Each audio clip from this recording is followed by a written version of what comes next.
Hey everyone, welcome to day 2. Finally figured out how to fix my camera for this day, so hopefully it's not terribly out of focus and not terribly bright. Also, we're going to try to keep the picture in the bottom right the same size through the entire day today because I lost the original template for my first recording, so I just guessed at what the size was. So hopefully we have some consistency for the rest of the class. So back in day 1, right, we set ourselves up with the project. We created our Django project. We did a little bit of Python interpreter work. We did a little bit of scripting with myprogram.py. But it was mostly just get you set up, get you comfortable in VS Code, get you comfortable working with Python. Day 2, we're going to start with the actual programming basics. So I've got us covering not, and, or, and if. And then I'm going to have us building a script using that stuff, and then I'm going to have us integrating some of that script into our Django project. So, without further ado, let's go ahead and get started. The first instruction, top of the page for day 2, stop your server. This is for those of you who still have your Python server running. So I'm going to go ahead and get mine running right now. So if you see this, go ahead and press Control-C at this point. I don't want you running it. The next thing you're going to do is type Python, press Enter, and drop yourself into the Python interpreter. Let's drop right into Python logic. So Python logic, in my opinion, is some of the friendliest in programming. If you're familiar with other programming languages like Java, for example, you'll know that they don't use English when they talk about and, or, if, not, etc., etc.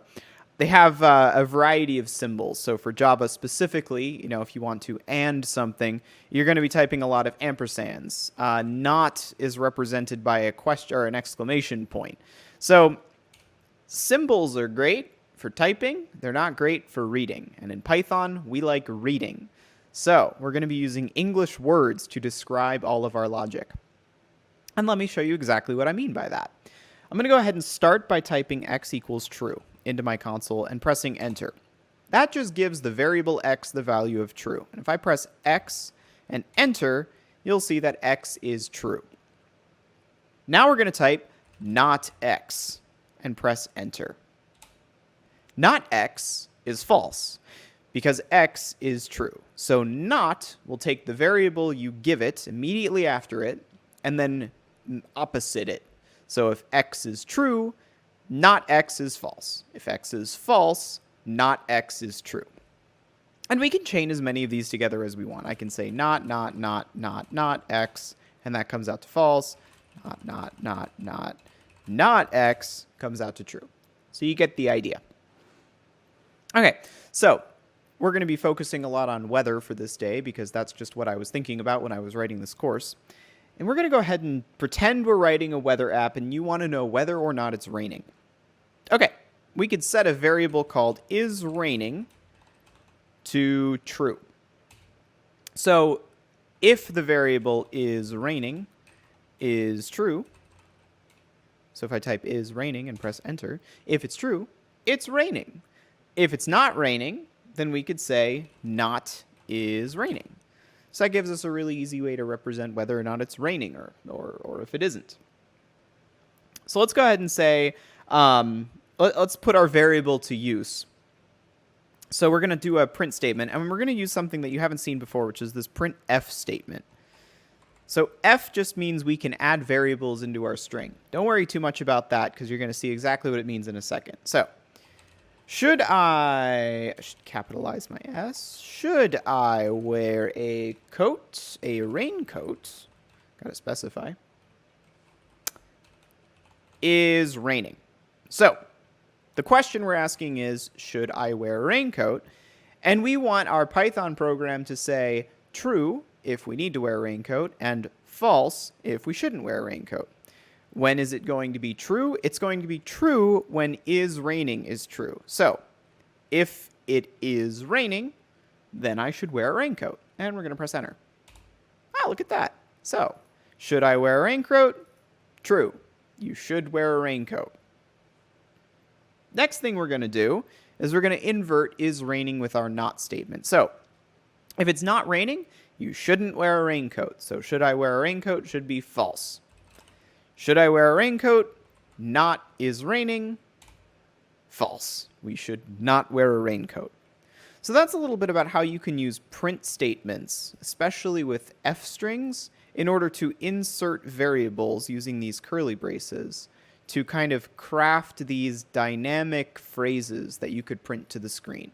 It's really useful for logging, and it's really useful for user input. Okay, there are a couple oddities to not that we have to cover.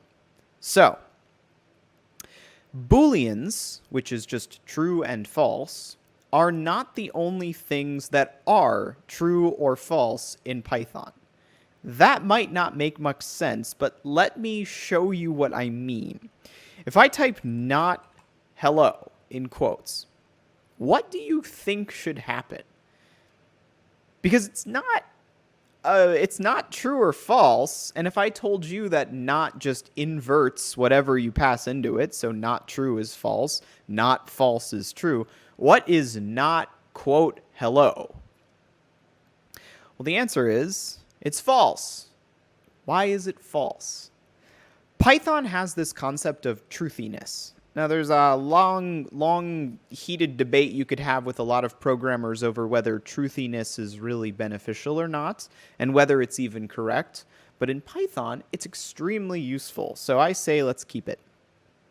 Truthiness lets us evaluate whether or not something is true or false depending on its particular state. So, hello in strings is not an empty string. So there are letters in it. Empty quotes are an empty string. And if I do, for example, if I convert empty quotes to a Boolean, so I can convert something to true or false using this bool function, empty string is false because there's nothing there. So Python goes, well, if there's nothing there, we will make it false. But if I put something in here, this is a string, and press enter, it's true because there is something there. So you can think of Python when it comes to things that aren't Booleans as like asking the question, is there something there? If the answer is no, then it's false. If the answer is yes, then it's true. So Python will let you evaluate. And there's a lot of things you can do with this, by the way. So check this out. Bool on an empty list is false. Python asks, is there something there? No, the answer is false. Bool on a dictionary, on an empty dictionary. False. Is there something there? No, it's false. So that's kind of your cheat for how Python interprets these things.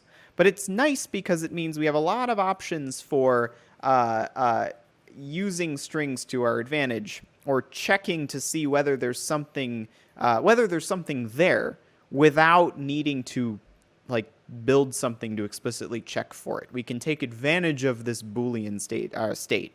So don't worry if that didn't make too much sense. We will use something like this later. So moving on to the next section. And.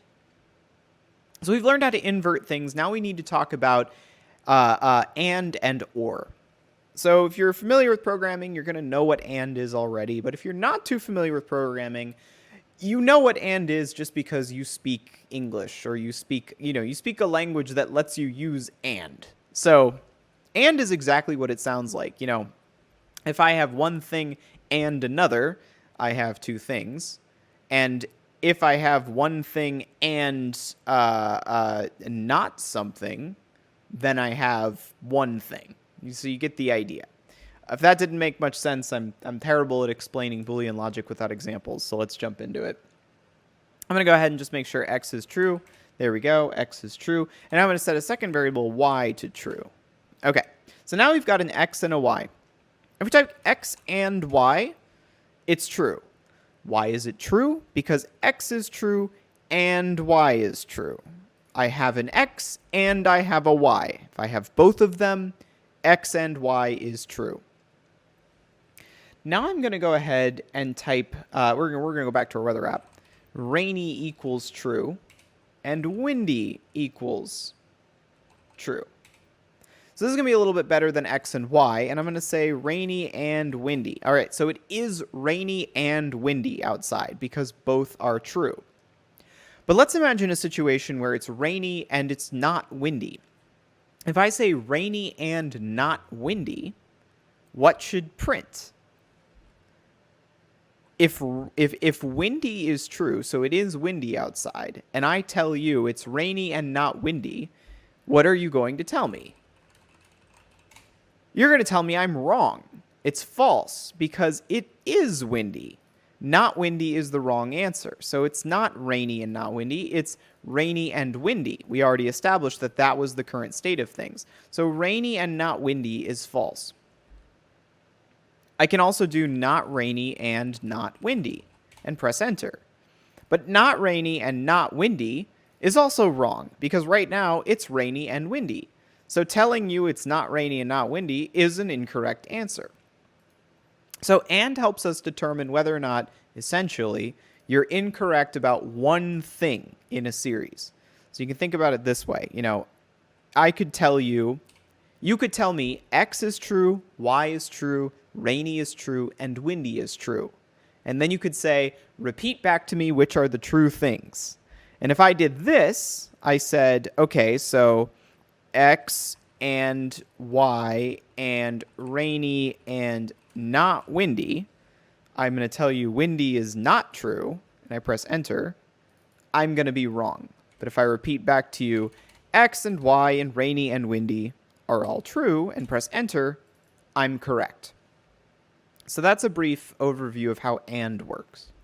Let's move on to OR. So if AND tells us whether I'm right about, or whether I'm wrong about one thing, OR tells us whether I'm right about one thing. So let me make sure I've got my X and Y values set. We're going to do this again. And this time I'm actually going to set Y equals false. So I've got X is true, Y is false. And I'm going to type X or Y. And it comes back as true. Remember that when we had, if I type X and Y right now, it's going to come out as false because Y is false. So remember in AND, both of these had to be true in order for X and Y to come out as true. But now that one of them is true, AND returns a false. But X or Y returns a true. Let's use another weather-related example to kind of make this a little clearer. So I'm going to say cold is true, so it's cold outside, and it's raining. So it's cold and it's raining. If I type cold or raining, it's correct because it is cold or it's raining. It's actually doing both of those things. So if I ask you, hey, if I tell you it's cold and it's raining, okay, now tell me what it's doing right now. And you say, okay, it's cold. And then you forget and you're like, oh, I don't remember whether or not it was raining. Okay, or it's not raining. So it's cold or it's not raining. And you submit your answers. You're actually correct because it is cold. And with ORs, we only need one of these items to be correct. Now it is raining, so you got this one wrong, but it is cold. And as long as there's one item that is correct in your string of ORs, you're set. You could do it the same way around, right? So I could say, say it's cold and it's raining, and then I could say, what's it doing outside? And you could say, okay, so it's not cold or not raining. Well, you're wrong on all accounts, so your answer is incorrect. False. It is cold and it is raining. But you could also do cold or, not cold or raining. And because it's raining, one of these items is correct. We get back true. Okay, so moving on to if now. We're going to go ahead and type x equals true. Make sure we have that. Y equals false. And one of the most useful things you can do with the Boolean statement, and I've already done this multiple times while I've been talking, is use an if statement. So if something happens, do something. So if it's raining, put on a coat. If it's cold, wear pants, that kind of stuff. So if gives us a really useful way of using our variables. Up until this point, not, and or can really only be, they can only get you so far. You need an if statement in order to actually make use of them. So let's start by writing an if statement in the Python interpreter. And this is the first time we're going to write a multi-line statement in our interpreter. So every single line we've entered up to this point has been one line. And when we pressed enter, it returned a result. This time it won't. So let me show you what you mean. I'm going to type if x colon. Colon is special. It tells Python, hey, there's more stuff coming. And I'm going to press enter. We're going to get a dot, dot, dot. That means that Python is expecting more information. In this case, we're going to say if x, so if x is true, we want to do something. What's the thing we want to do? We want to print x is true. Now, Python uses spacing in order to figure out how code should execute. Right now, if x, it's bumped right up against our left, greater than sign. In order for our syntax to be correct, we have to press tab once. So we have to indent once. This puts 4 spaces between the next line of code and our dot, dot, dot. If you don't do this, and you forget, and you go print x is true, and you press enter, you're going to have a bad day. But the good news is, an indentation error is almost always easy to find, and indentation error should be pretty self-explanatory. You need to indent. So, if x, tab, indent, print, x is true. Enter.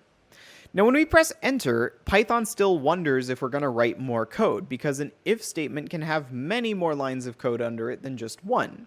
Python gives us the option to add more. When we're done writing our code in the Python interpreter, we're just going to press enter one more time. And we'll get our result. So in this case, if x, I've already told you x is true, print x is true. Looky there. X is true, prints. This can only happen if x is true. So let me show you what I mean. If y, now y is false. So if y, print, y is true. Will this print is the question. And already you should be asking yourself, well, if y, okay, what is y? Y is false. So y, if y shouldn't evaluate. And this shouldn't print. But let's go ahead and find out. Press enter twice, and we don't see anything. Y is false. Let's go ahead and go back to our weather example. I'm going to do raining equals true. And now I'm going to make a decision based on whether or not it's raining. So it's raining outside right now. If it's raining, here we go, then print, you should wear a rain jacket. All right, so if it's raining outside, you should wear a rain jacket. Let's find out if I should wear a rain jacket. Oh, look, I should wear a rain jacket because it's raining. So at this point, you should kind of understand that if is going to be your bread and butter for using logical items. At this point, we're done with the interpreter section, so go ahead and type exit, press enter, and I will see you in part 2 where we build a terrible weather app. So let's make our terrible weather app. Now, our terrible weather app is going to be terrible for 2 reasons. First, there will be no real weather data involved in our terrible weather app. That's right, your terrible weather app will generate its own weather. Second, we're going to make the user guess the weather. We're not even going to tell them what the weather is. We're going to make them guess what it's going to be. So more like a weather game than a weather app. But nonetheless, still a pretty terrible weather app. To get started with our weather app, we're going to click in the gray empty space below your files up here. Click the new file icon and name a new file weather_app.py. Now, in order to build our weather app, we got to generate some random data. And in order to do that, we're going to use the Python random package. The way you access that is with import random. Now let's say you'd never heard of the random package before and you wanted to find out what the random package could do. Well, easy fix. All you have to do is Google Python random, press enter, and the first link is usually the docs.python.org Python documentation for that package. Up in the top left here, you'll notice there are a couple things. First, we get the language and we get the version. You know you're working in version 3.9.0 because that's the version I had you install. If you are working in any other version of Python, make sure you click the right one. A word of warning, by the way, sometimes this blue-green interface is what comes up first. Whenever you see this kind of blue-green sidebar, that's Python 2. You will never be working in Python 2 unless you're working in a really old application. So always select the version that you're working with. And this gives us a lot of really good information. So if we start scrolling, there's like already a ton of things that we can do. And you start to see some options. So we've got like random.seed, random.getState, random.setState, et cetera, et cetera, et cetera. But none of this is really that useful. Let's keep going until we find one we understand. The first one we see might be random.randint. So return a random integer n such that a is less than or equal to n is less than or great. Okay, so that's terrible notation, but we can probably make some sense of it in the terminal. So what I'm going to do is go Python, open up our interpreter, and go import random.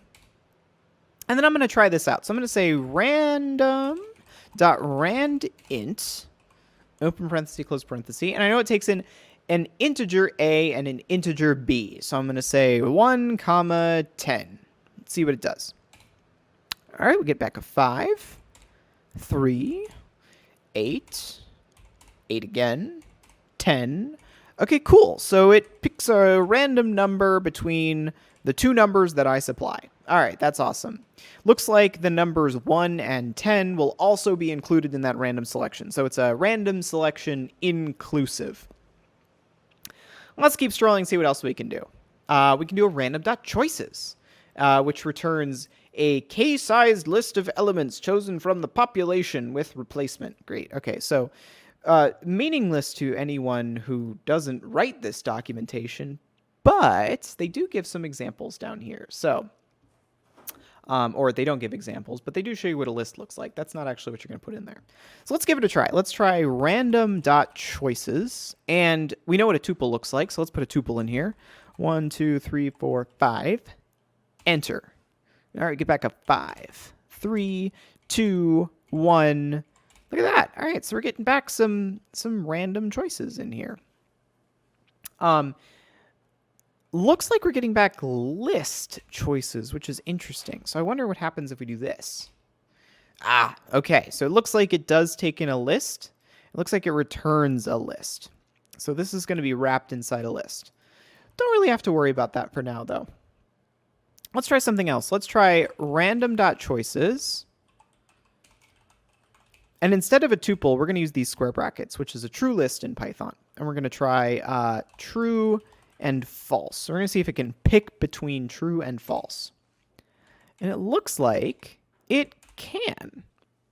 So that's pretty cool. This is random.choices. Let's try random.choice instead, because this is concerning. I don't really know why it's returning in these square brackets. That's not right. That's not what I expect. Let me try random.choice between true and false. Ah, now that's looking a little bit better. We don't have our square brackets anymore. Let's try our random.choice that we did up here again and see if maybe that was the issue. Maybe we were using the wrong function. That's looking better. All right, so now we're just getting a number back. Okay, so I like that. So you can see how you can experiment with this a little bit to find the one that does what you want it to do. And there's a ton in here. There's like so much random stuff you can do. But I think we've probably gone far enough. We're building a random weather app. It has to make a choice. And random.choice seems pretty good to me. So now that we know how it works, let's keep building our random app. I'm going to exit out of my prompt and clear the interpreter there.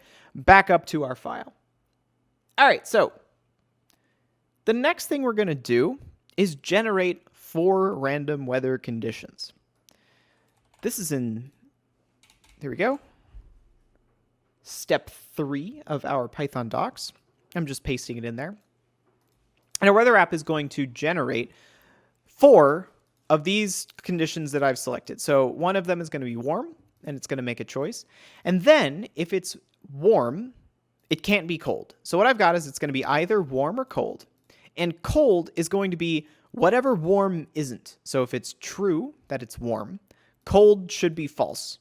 If it's false that it's warm, cold should be true. So cold is going to be not warm. We're just going to set it to the opposite of what the warm value is.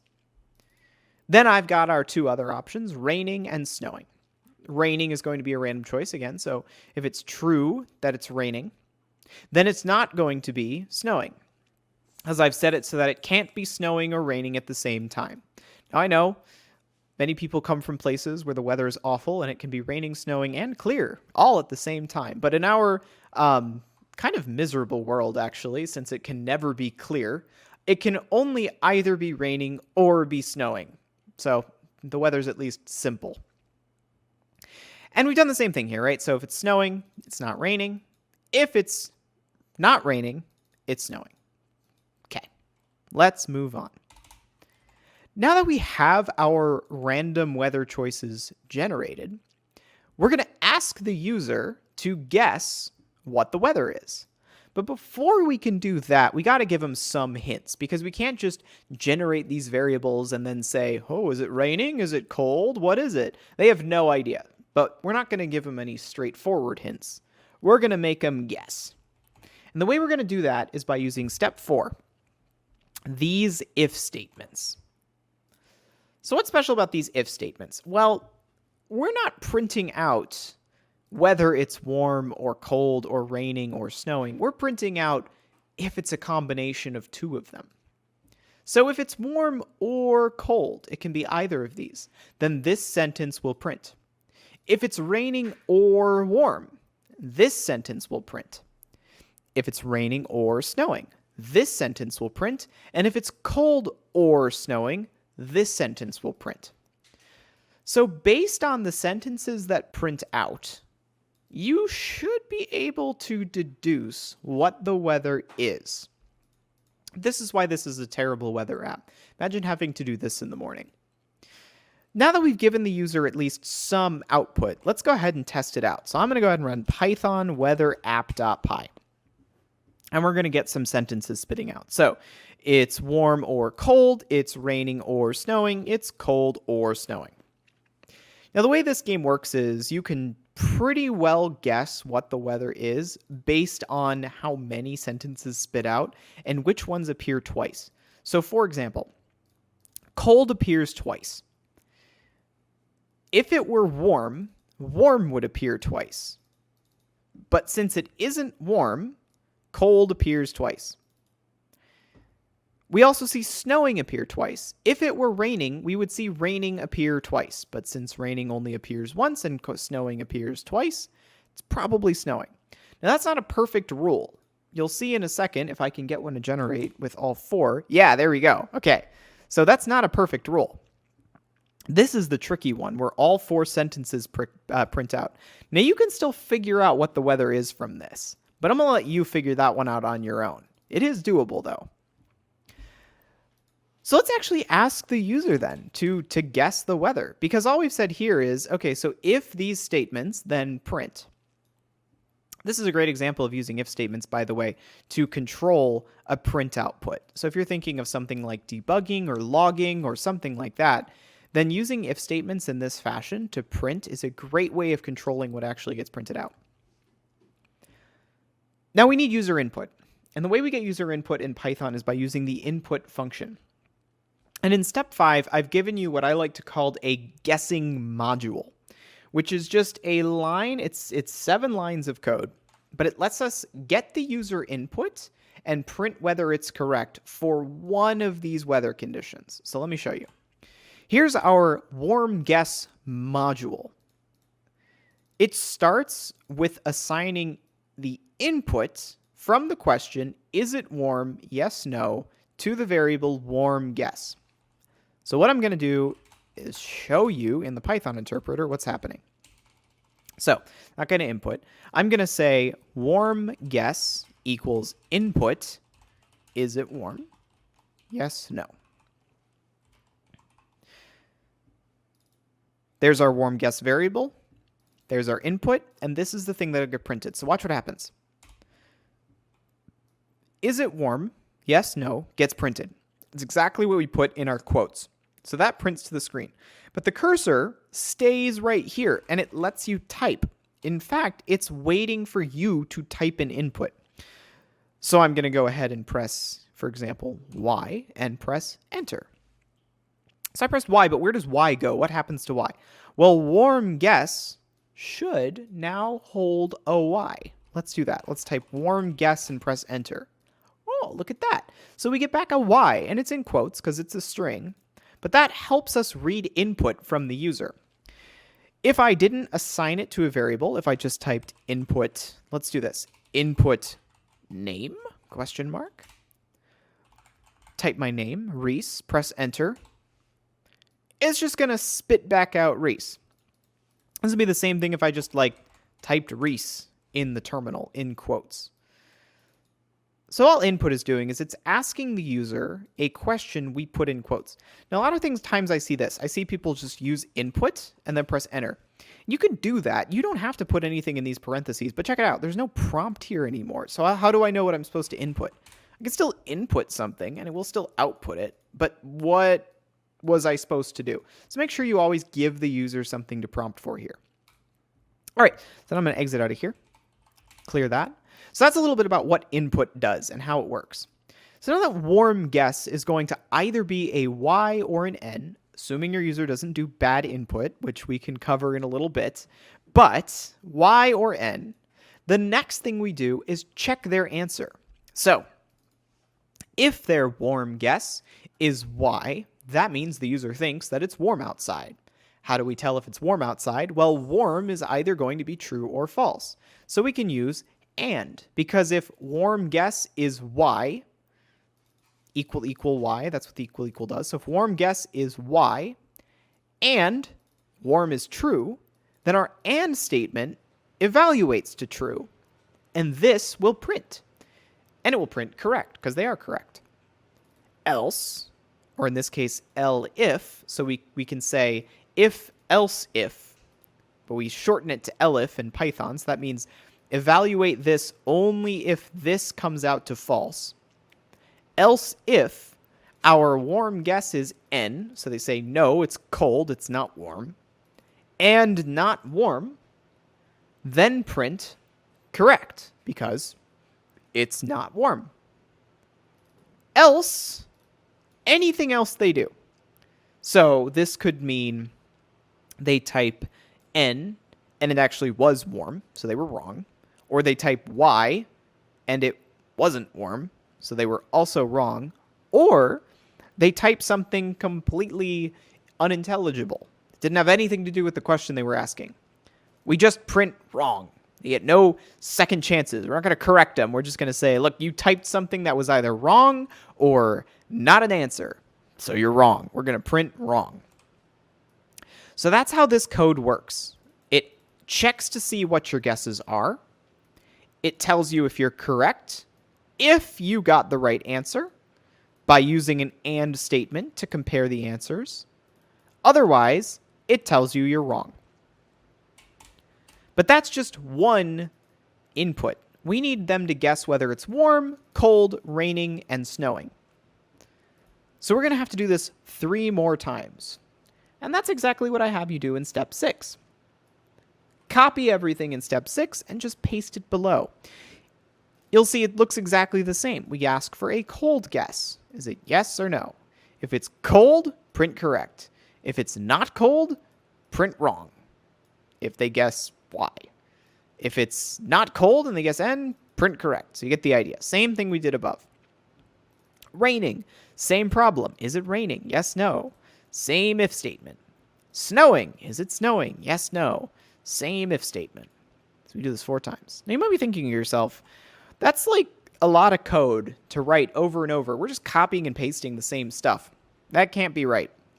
You'd be right. That is not how I would recommend you do it. But for now, we're just focusing on if statements and an or. So don't worry too much about this repeating. We're actually going to fix that next day. Maybe not this app in particular, but we're definitely going to make things a little bit more efficient. And this is our weather app done. So we've given the user a random set of choices. We've printed out some cryptic statements to help them understand what the weather might be. And then we've asked them to guess. So let's do a little quick test. I'm going to run python weatherapp.py. All right, let me get some sentences out. Okay, so, all right, it's warm or cold. It's raining or snowing. It's cold or snowing. I see snowing appear twice, so I think it's snowing. And I see cold appear twice, so I'm pretty sure it's cold. I'm going to say it's not warm. I'm going to say it is cold. I'm going to say it is not raining. I'm going to say it is snowing. And we get correct, correct, correct, correct. But what happens if I answer incorrectly? Let's find out. We get the same prompt we got before. So I'm going to say, for example, actually this one's a little bit different. So it looks like it is warm this time around. So I'm going to say it's not warm. I don't think it's warm. No. Wrong. Is it cold? Well, I didn't listen to myself before, so I'm going to go ahead and say it is cold. Wrong again. Is it raining? Well, it looks like it might be raining, so we're going to go with our wrong guess of, no, it's not raining. I refuse. Wrong.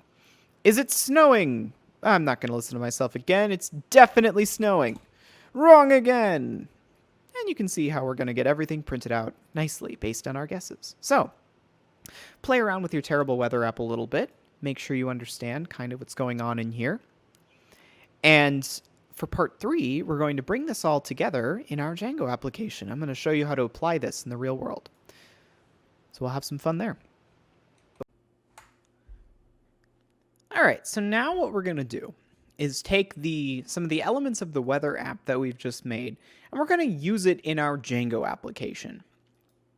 So if you recall, the previous day, what we did, we built our Django application and set everything up. If you open up my site and views.py, we created this index view.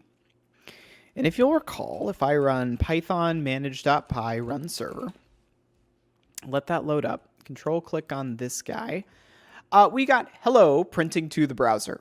And that's all that it's doing right now. And if we look over in our function, that's our data. Our data is hello.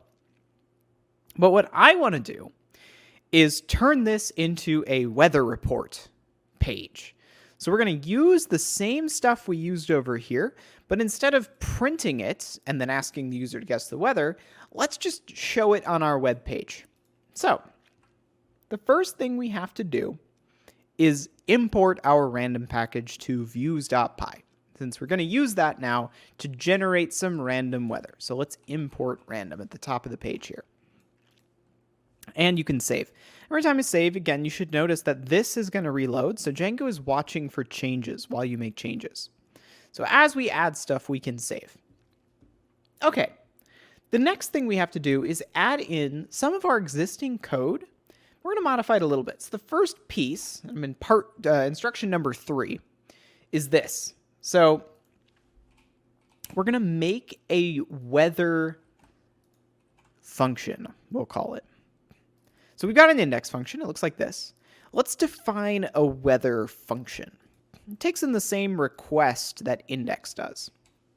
And the next thing we're going to do is add in the same weather choices we had from our weather app. So I've literally just copied these and I've pasted them underneath here. So we're going to have a warm, we're going to have a cold, we're going to have a raining, and we're going to have a snowing. So we got the same weather options.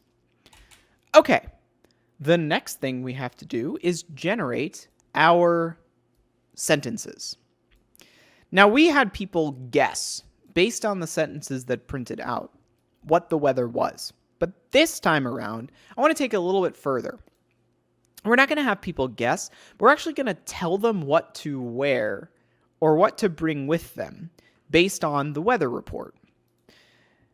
So for example, I'm going to copy the first one here. If it's warm, then our temperature report is, it's warm out, don't wear a jacket. If it's not warm, else then our temperature report is, it's cold out, wear a jacket. So it's fairly straightforward. So we're going to give our user something to, an actionable request. Same thing with whether it's raining or not. If it's raining, our precipitation report is, it's raining, bring an umbrella. If it's not raining, so anything other than raining, our precipitation report is, it's snowing, bring your skis. Sounds reasonable to me. And then under all of this, we're going to return something very similar to what we had up here. So right now we got this return statement. So I'm going to go ahead and paste in what I have. So we're returning render request. Same thing we have up here. We're still using mysite/index.html.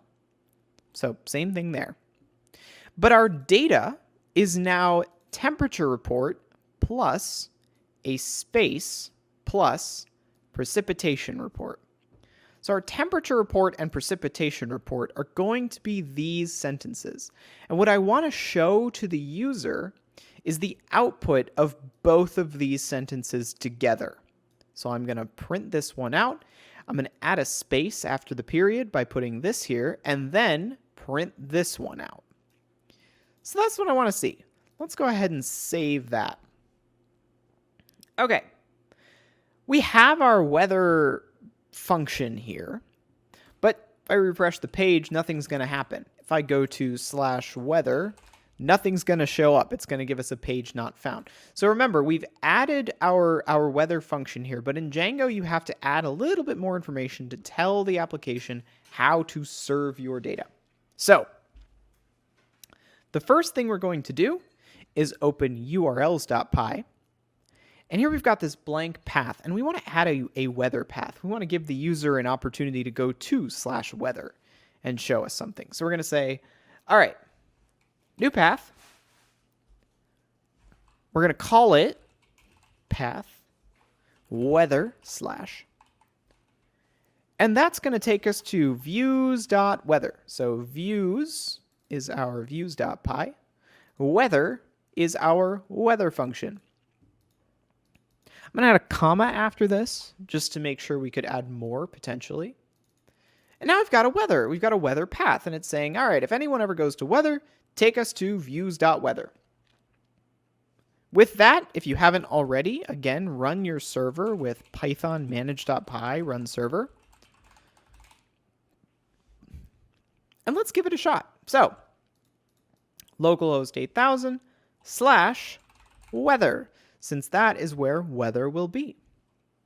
Press enter. It's cold out. Wear a jacket. It's raining. Bring an umbrella. There's our weather report. What happens if we refresh the page? We get the same thing. Refresh again. We get something different. It's warm out. Don't wear a jacket. And it's snowing. So it's going to be warm and snowing. Interesting.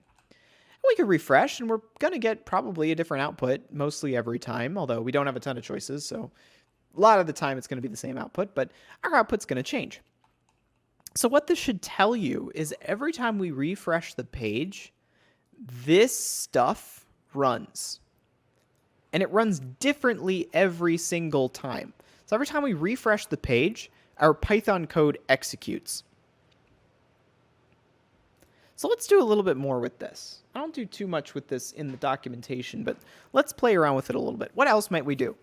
Well, there's a couple problems, I will say, with how we have the app currently set up. So first of all, we have a cold variable. We're not actually using our cold variable. So how could we use our cold variable? Well, we could use our elif. So remember we used elif in our weatherapp.py down here to check our cold guess. But what we really should do is do elif cold up here. Because if it's not warm, that doesn't necessarily mean that it's definitely cold. Now, I know we only have 4 options, but like, what if we added a hot option instead of a warm? Or what if we added a mild option? Point is, we don't just want to say, okay, if it's not warm, it's definitely cold, because we could theoretically add more stuff. So why don't we change this to if warm, elif cold. Now that we have an elif, so else if it's cold, this is the temperature report, we may want a catch-all, right? So there's a possibility that maybe it's not cold and maybe it's also not warm. So what might our last case be? So if, elif, else, let's set our temperature report to, I'm not sure what the weather is, or I'm not sure what the temperature is.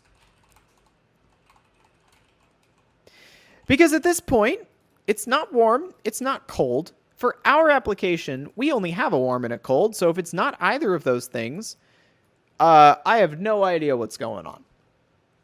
Makes some sense. But this at least lets us use our sentence only if it's actually cold outside and not warm.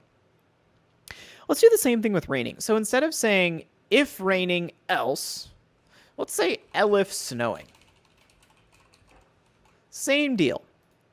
And then underneath that, we're going to say else precipitation report equals, and we're going to do, I'm not sure what's going on outside, because we don't. We have no idea. All we know is that it could be raining and it could be snowing, but apparently it's not either of those things. We're not quite sure how that happened. So our precipitation report is really not sure what's going on outside. This just clarifies exactly what these sentences are for. So instead of just instead of just if else, we have a lot more definition in what's actually happening. And that means that we could add something like, mild. Mild equals random.choice. True, false, whatever. And now we could say mild equals, actually, you know what? We're not going to do random.choice. Mild equals not warm and not cold. So it's not either of those things. Now, we'll never get mild selected because cold will always be not warm and warm will always be true or false, either true or false. So mild will never get chosen. But we could probably conceive of a way to write that in a way that mild does get chosen occasionally. So the point of this is I'm showing you how you can kind of make these a little bit more clear and make sure you don't run into logical inconsistencies when you're writing out your if statements. And if we save this, that pulled up accidentally there, and we refresh our page, you'll notice nothing changes. It's going to behave exactly the same way. But when someone else looks at your code, it's going to be a lot clearer what exactly is happening and when these conditions should fire. Because if I'm looking at your code, and you haven't commented it all that well, I at least know that this sentence really should only print if it's cold. So I don't necessarily have to know that this sentence is for anything. I can now pretty much figure it out. All right, so if it's cold, print this. And that's pretty important. That way I don't end up messing up your application somehow. Let's say that you put it online and you let me contribute to it. I don't mess up something about your application and suddenly these sentences don't make sense anymore. So try to keep your if, elif, else statements clear and consistent, especially if it's tied to user output. And with that, we are done with day 2. You've now made a terrible weather web app. So I will see you in day 3, where we simplify a lot of what we've just done.